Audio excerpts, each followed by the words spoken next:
प्यारे बच्चों, आज मैं तुम्हें राजा शिवी की कहानी सुनाऊंगी। राजा शिवी। प्राचीन समय में चंद्रवंशी राजा शिवी बहुत गौरवशाली और अत्यंत उदार राजा थे। एक समय राजा शिवी दरबार में नित्य प्रतिदिन का काम काज देख रहे थे। अचानक एक कबूतर उड़ता हुआ उनकी सभा में आ गया।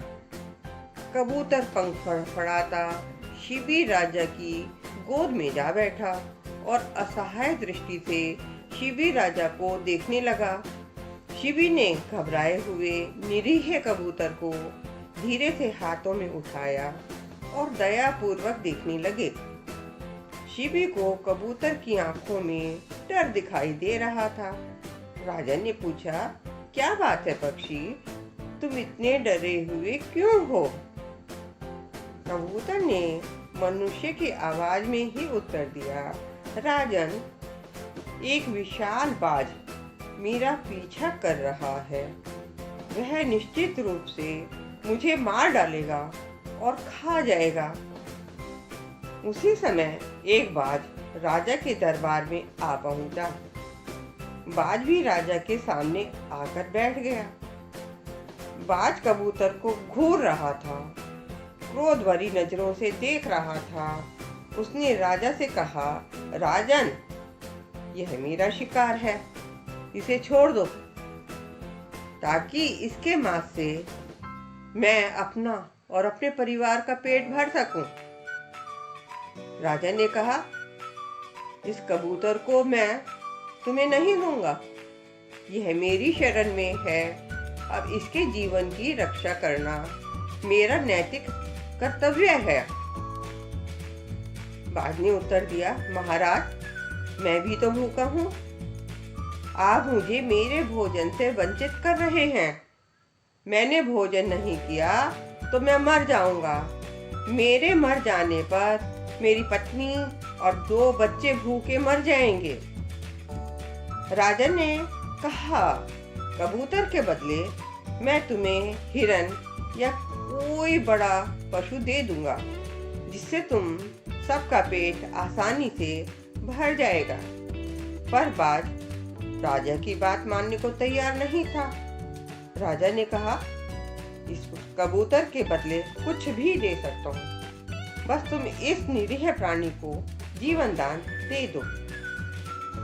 बाज ने शिवी राजा की बात पर विचार विमर्श करा और कहा, महाराज, आप मुझे अपने शरीर से काटकर इस कबूतर के भार के बराबर मांस का एक टुकड़ा दे दो, मैं संतुष्ट हो जाऊंगा।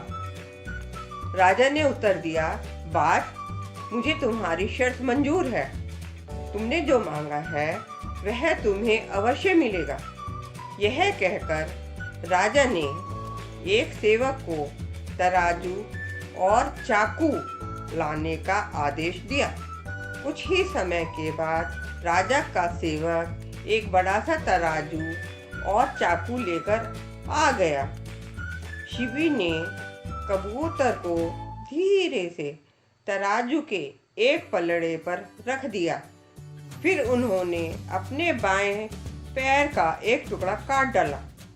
शिवी ने मांस का टुकड़ा उठाया और तराजू के दूसरे पलड़े में रख दिया, परंतु उसका वजन कबूतर के भार से कम था।